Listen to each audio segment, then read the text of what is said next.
Shalom, saya Naumika Gloria Marbun dari kelas 10 MIA Regular. Sini saya akan membacakan sebuah teks biografi mengenai Mary Riana.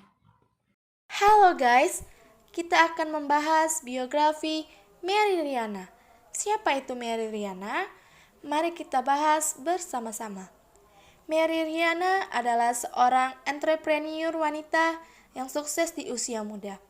Ia juga seorang motivator, direktur, dan pengusaha yang dikenal dengan julukan wanita sejuta dolar.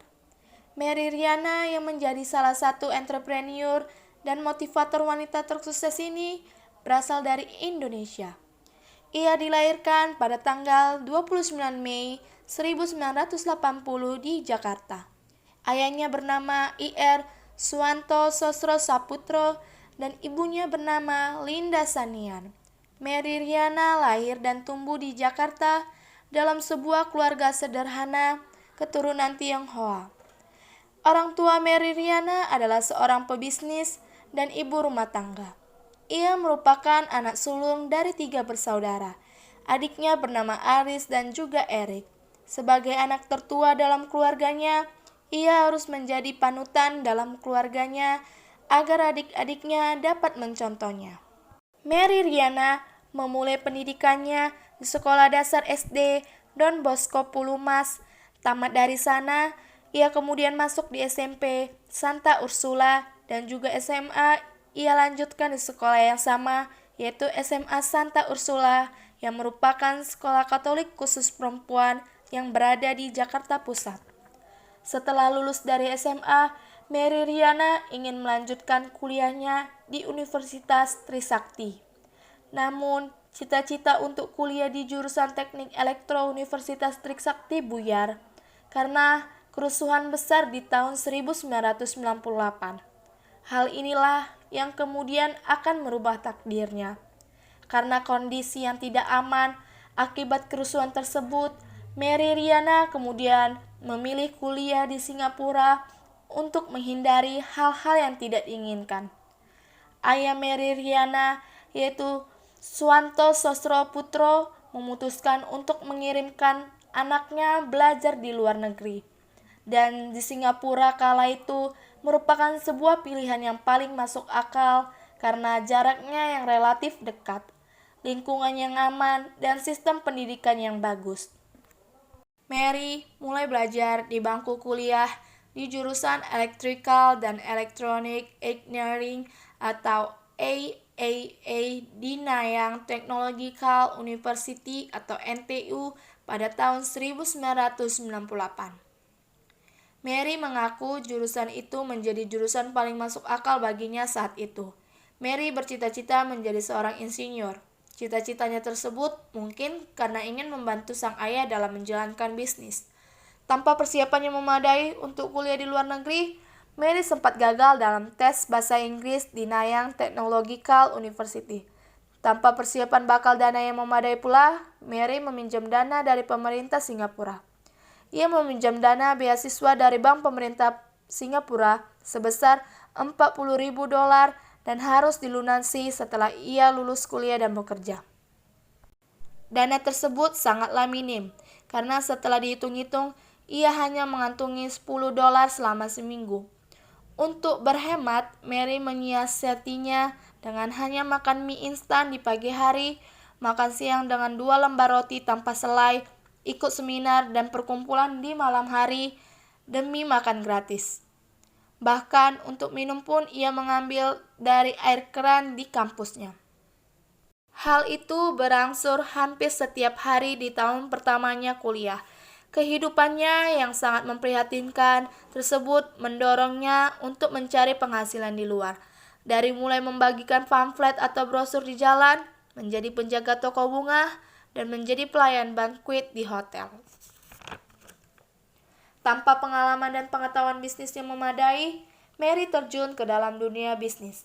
Itu ia lakukan karena ia mengetahui bahwa memiliki pekerjaan biasa tidak cukup untuk sukses di usia 30 tahun. Ia mencoba berbagai peluang bisnis. Dia pun mencoba peruntungan dengan bisnis pembuatan skripsi, bisnis MLM, mencoba bermain saham. yang semuanya berakhir dengan kegagalan. Mary juga mencoba praktik dengan terjun ke multi-level marketing. Meski akhirnya rugi $20, Mary bahkan pernah kehilangan $10.000 ketika memutar uangnya di bisnis saham. Tamat kuliah, barulah Mary mempersiapkan dirinya dengan matang. Bersama Alfred Tejedarasa yang merupakan temannya ketika kuliah dulu dan kini menjadi suaminya. Berdua mereka mulai menjalankan usaha bersama, belajar dari pengalaman para pengusaha sukses. Mary Riana kemudian memulai dari sektor perjualan di bidang jasa keuangan. Saat Mary memulai karirnya sebagai seorang penasihat keuangan, ia harus bergulat dengan sejumlah tantangan dan hambatan. Orang tuanya, dosen, serta teman-temannya kurang setuju dengan keputusan Mary tersebut. Mary saat itu belum memiliki kemampuan berbahasa Mandarin, padahal lebih dari separuh penduduk Singapura ialah etnis Cina. Sebagai seorang pendatang asing di sana, pengalaman dan relasi Mary sangatlah terbatas.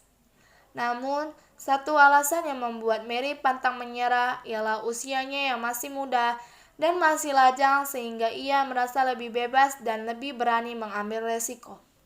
Tanpa merasa terlalu terbebani dengan kemungkinan gagal atau keharusan untuk berhasil.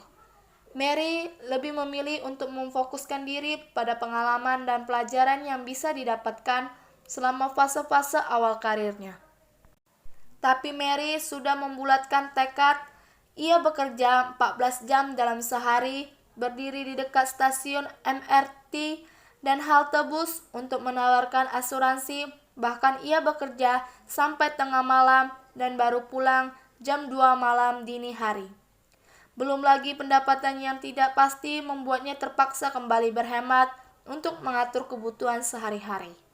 Sampai akhirnya ia sukses sebagai financial consultant yang menjual produk-produk keuangan dan perbankan seperti asuransi, kartu kredit, deposito, tabungan, dan lain-lain.